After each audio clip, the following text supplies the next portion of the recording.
ദില്ലി ഭരിച്ച അവസാനത്തെ മുഗൾ സുൽത്താൻ്റെ മകൻ്റെ മകൻ്റെ മകൻ്റെ വിധവ എന്ന് പറഞ്ഞൊരു സ്ത്രീ. അവർ അവകാശപ്പെടുന്നത് ദില്ലി എൻ്റെയാണെന്ന് ഭാഗ്യത്തിന് പറഞ്ഞില്ല, പക്ഷേ ചെങ്കോട്ട എൻ്റെയാണ്. ഇന്ത്യ സർക്കാർ ബ്രിട്ടീഷുകാരുടെ കാലം മുതൽ അത് ഉപയോഗിച്ചുകൊണ്ടിരിക്കുകയാണ്, അതിന് നഷ്ടപരിഹാരം വേണം എന്ന് പറഞ്ഞ് വന്നിരിക്കുന്ന ഒരു വാർത്ത കണ്ടായിരുന്നോ? അതായത് വെള്ളിയാഴ്ച ഡൽഹി ഹൈക്കോടതി ഇത് തള്ളി ഒരു കേസ് കൊടുത്തു. കേസ് കൊടുത്തിരുന്നു നഷ്ടപരിഹാരമൊക്കെ ചോദിച്ചിട്ട്.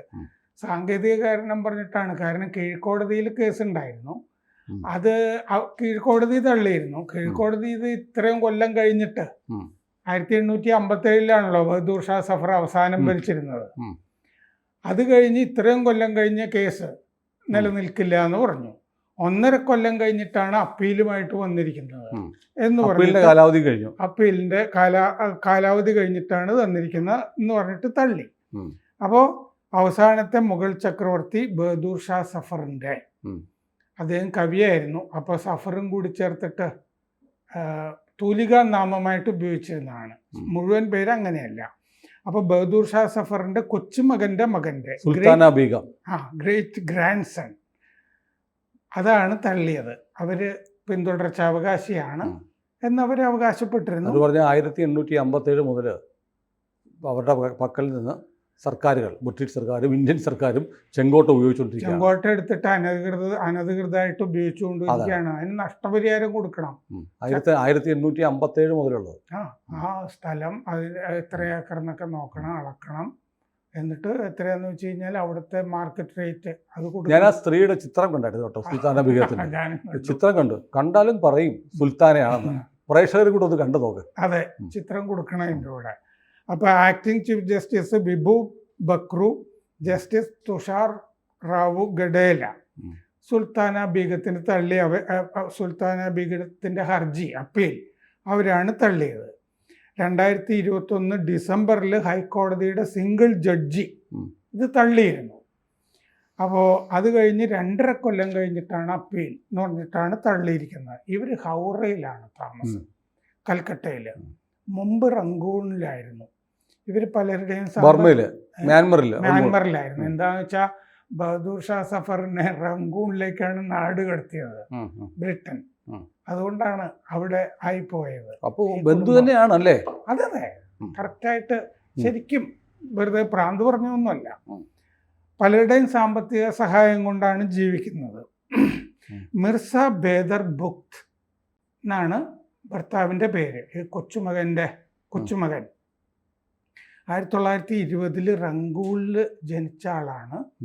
ഇവരുടെ ഭർത്താവ് മിർസ ബേദൽ ബുക്ത് 1920 അയാൾ അവിടെ ജനിച്ച ആളാണ്. 1980 ഈ ഭർത്താവ് മരിച്ചു. ഇവരുടെ ഒരിക്കലും അയാൾക്ക് ഒരു ഉപജീവന മാർഗം ഉണ്ടായിരുന്നില്ല, ഒരു പണിയും ചെയ്തിരുന്നില്ല. കാരണം ചക്രവർത്തി കുടുംബത്തിൽപ്പെട്ട ആണല്ലോ.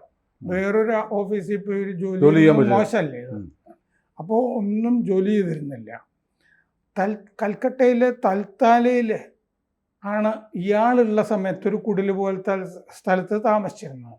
ഇയാൾക്ക് ബ്രിട്ടൻ്റെ പെൻഷൻ ഉണ്ടായിരുന്നു. ബഹദൂർ ഷാ സഫറിനൊക്കെ കൊടുത്തിരുന്നത് അത് ഇയാൾക്ക് കിട്ടിക്കൊണ്ടിരുന്നു. ഈ 1984 അത് പക്ഷെ കുറച്ച് 400-500 രൂപയൊക്കെ വരുള്ളൂ. ഫ്യൂ ഹൺഡ്രഡ്സ് ആണ് റിപ്പോർട്ടിൽ കാണുന്നത്. 1000 രൂപ തികച്ചില്ല എന്നാണ് പറഞ്ഞിരിക്കുന്നത്. 1984 ഹൗറയിലേക്ക് കുട്ടികളുടെ കൂടെ ഇവർ മാറി, ഇയാൾ മരിച്ചു കഴിഞ്ഞപ്പോൾ. അപ്പോൾ ഇവർ ചെറിയ ജോലികളൊക്കെ ചെയ്ത് കുറച്ച് പൈസയൊക്കെ ഉണ്ടാക്കിയിരുന്നു. ചായക്കട നടത്തിയിരുന്നു, വളകൾ ഉണ്ടാക്കി വെക്കുമായിരുന്നു. ഇപ്പോൾ വയസ്സായി, ഇതൊന്നും ചെയ്യാൻ നിവൃത്തിയില്ല. ഈ ബഹദൂർ ഷാ സഫറിൻ്റെ അവസാനത്തെ അംഗീകൃത പിൻഗാമിയായിരുന്നു ഈ ഭർത്താവ്, ഇവരുടെ ഭർത്താവ് ബുക്ത്. വേറൊരാളില്ല ഇനി ആ കൂട്ടത്തിൽ പറയാൻ. ബ്രിട്ടീഷുകാർ പെൻഷൻ കൊടുത്തിരുന്നു ഇയാൾക്ക്. അത് കഴിഞ്ഞ് കേന്ദ്രം അത് ഏറ്റെടുത്തിരുന്നു. പെൻഷൻ കൊടുക്കുന്നത് കേന്ദ്രം ഏറ്റെടുത്ത് കൊടുത്തിരുന്നു.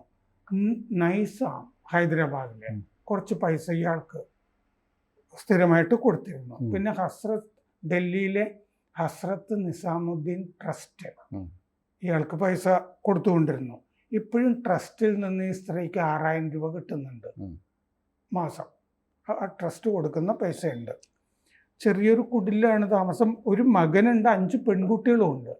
ഇവരൊന്നും സ്കൂൾ ഫൈനൽ വരെ പഠിച്ചിട്ടില്ല, ഒരാളും പഠിച്ചിട്ടില്ല. പക്ഷേ ഈ ചക്രവർത്തിയുടെ കൊച്ചുമക്കളൊക്കെ ആയതുകൊണ്ട് പഠിക്കാൻ പാടില്ല എന്നില്ല കേട്ടോ, ജോലി ചെയ്യാൻ പാടില്ല എന്ന് മാത്രമേ ഉള്ളൂ. പഠിപ്പിക്കാൻ ചിലപ്പോൾ മാർഗമില്ലായിരിക്കും. സർക്കാർ സ്കൂളൊക്കെ ഉണ്ടല്ലോ. ഉണ്ട്. ഈ മാമതയോട് പറഞ്ഞാൽ കാര്യങ്ങളൊക്കെ നടക്കില്ലേ? നല്ല കാര്യേ. ആ സന്ദേശ് ഗാലിയിലെ ഷെയ്ഖ് ഷാജഹാനോടൊക്കെ പറഞ്ഞാൽ കാര്യങ്ങൾ നടക്കില്ലേ? മൂത്ത മകള് 2022 മരിച്ചു. അതുകൊണ്ടാണ് ഈ അപ്പീൽ വൈകിയത് എന്ന് അവർ പറയുന്നുണ്ട്. അങ്ങനെ അത് പറഞ്ഞിട്ട് കാര്യമില്ലല്ലോ. മരിച്ച് 2-3 ദിവസം കഴിഞ്ഞാലും കേസൊക്കെ കൊടുക്കാം. കുട്ടികൾക്ക് വിദ്യാഭ്യാസം ആയില്ല, അത് ഒരാൾക്കും ജോലിയില്ല, അതുകൊണ്ട് ദാരിദ്ര്യമുണ്ട് എന്ന് ഇവർ പറയുന്നുണ്ട്. 2021 കേസ് കൊടുത്തു. ചെങ്കോട്ടയുടെ അവകാശം ഞങ്ങൾക്ക് സർക്കാർ നിഷേധിച്ചു. അതാണ് ഈ സിംഗിൾ ബെഞ്ചിൽ വന്നത്. 1836-57 ബഹദൂർ ഷാ സഫർ ഭരിച്ചിരുന്നത്. 1857 എന്ന് പറഞ്ഞാൽ ഈ മീററ്റിൽ നിന്ന് അവർ ഈ തോക്കിൽ അത് പുരട്ടാനായിട്ട് അതിൽ മാംസത്തിന്റെ അംശം അങ്ങനെയാണല്ലോ മറ്റേ സിപ്പോയി ലഹള എന്ന് പറഞ്ഞ മംഗൾ പാണ്ഡെയുടെ ആദ്യത്തെ സമരം ഉണ്ടാവുന്നത്. അപ്പോൾ അവര് എന്താ ചെയ്തതെന്ന് വെച്ച് കഴിഞ്ഞാൽ അവിടെ ആ ഓൾഡ് ഡൽഹി ഭാഗത്ത് വെറുതെ പോയിരുന്ന ഇയാളെ, വലിയ രാജ്യമൊന്നും ഉണ്ടായിരുന്നില്ല, ഇയാളെ പിടിച്ചിട്ട് കുറച്ച് ദിവസത്തേക്ക് ആ കിട്ടിയ അവധിയിൽ സിംഹാസനത്തിൽ കൊണ്ടിരുത്തുകയാണ് ചെയ്തത്. അല്ലാതെ സുൽത്താനായിട്ട് ഭരിച്ചിരുന്നത് കൊണ്ടല്ല. അപ്പോൾ അങ്ങനെയാണ്. ബ്രിട്ടീഷുകാരുടെ ഒരു പപ്പറ്റായിരുന്നു കുറച്ചു കാലം അങ്ങനെയുമായിരുന്നു. എന്നിട്ട് പുറത്താക്കി ബ്രിട്ടീഷുകാരെ പോയി ഇയാളെ. 1857 സെപ്റ്റംബർ 19 ചെങ്കോട്ടയൊക്കെ മൊത്തം ബ്രിട്ടീഷുകാരെടുത്തു. അത് കഴിഞ്ഞ് കേന്ദ്രം അനധികൃതമായിട്ട് ഒക്യുപ്പൈ ചെയ്യുന്നതുകൊണ്ട് നഷ്ടപരിഹാരം വേണമെന്നുള്ളതായിരുന്നു കേസ്. അപ്പോൾ ജഡ്ജി രേഖ പള്ളി, സിംഗിൾ ജഡ്ജ്, 2021 ഡിസംബർ 20 തള്ളി.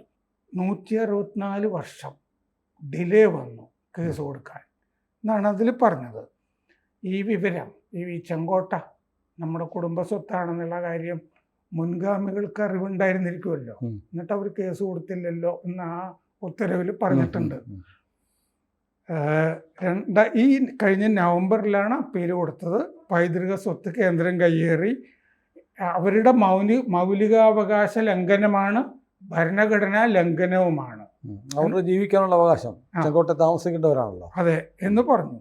ബഹദൂർ ഷാ സഫർ 1775 1862 ജീവിച്ചത്. ഇയാളുടെ പേര് മിർസ അബു സഫർ സിറാജുദ്ദീൻ മുഹമ്മദ് എന്നായിരുന്നു. മറ്റേത് കവി ആയതുകൊണ്ടുള്ള തൂലിക നാമം ആണ്. 12ാമത്തെ മുഗൾ ചക്രവർത്തി. പഴയ ഡൽഹിയിൽ